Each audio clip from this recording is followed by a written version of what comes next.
Көк шегіртке мен ала қарға. Лауыз ертегісі. Бірде қарға ханым жасыл жапыраққа жабысып қалғып отырған көк шегірткені көреді де, оны тұмсығымен шоқып ұстап алуға соншалық ынтыға түседі. Сол сәтте балақан шегіртке селк етіп, оянып кетеді де басын көтеріп: "Қарға ханым, рақым етіңізші, бір жұмбақ айтайын, соны шешіңіз. Егер шеше алсаңыз, мені жей беріңіз" депті. Қарға қарқылдап басын изейді. "Жақсы, жақсы. Тек тезірек жұмбағыңды айт, көп ойланба." Сондай көк шегіртке тұрып: "Бұл дүниеде үшкірде не үшкір? Айтыңызшы, қарға ханым" дейді. "Ойланатын ештеме жоқ" деп ала қарға қарқ етеді. "Баршаға мәлім, өзімнің де оған көзім талай рет жеткен. Дүниеде жебенің ұшынан үшкір ештеме жоқ." "Тақсыр, шеше алмадыңыз" деп тіл қатады көк шегіртке. "Сізге тағы да бір жұмбақ айтайын. Дүниеде жеңілде не жеңіл? Онда да ойланатын ештеме жоқ. Бұл мақта талшығы.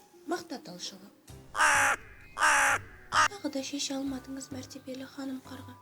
Дүниеде шапшаңда не шапшаң? Екі аяқты арба, әскери арба" деп қарқылдайды қарға. "Жоқ, мәртебелі ханым, тағы да шеше алмадыңыз. Енді дүниеде күштіде не күшті? Соны айтыңызшы. Жолбарыс? Ол да емес. Ауырда не ауыр? Жер, біздің жеріміз" қарға ызалана қарқылдайды. "Ол емес, тағы да ол емес" дейді көк шегіртке. Ол соншалық риза болғанымен қарға ызалана түседі. Қарға бұрын да қара еді, енді ызаға булыққан соң бұрынғысынан да қарая түседі. Қарға аспанға самғай ұшып, көк шегірткені тұмсығымен іліп алу үшін шүйілмекші болады. Көк шегіртке жағдайдың қиынға соққалы тұрғанын сезеді. Ол қарға ханымға жалбарына бастайды: "Екеуміз бірге төрешіге барайық. Біздің қайсымыздың дұрыс, қайсымыздың бұрыс екенін айтсын." Қарға келісе кетеді. Сөйтіп екеуі төрешінің үйіне барады. Ең алдымен төрешіге бәрін қарға баяндайды. Содан соң сөзді көк шегіртке алады. "Аса құрметті төреші" дейді ол.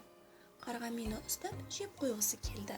Сонда мен тұрып, егер ханым сіз менің жұмбақтарымды шешсеңіз, онда мені жей беріңіз дедім. Бірақ қарға менің бірде-бір жұмбағымды шеше алмады. Төрелігін өзіңіз айтыңыз.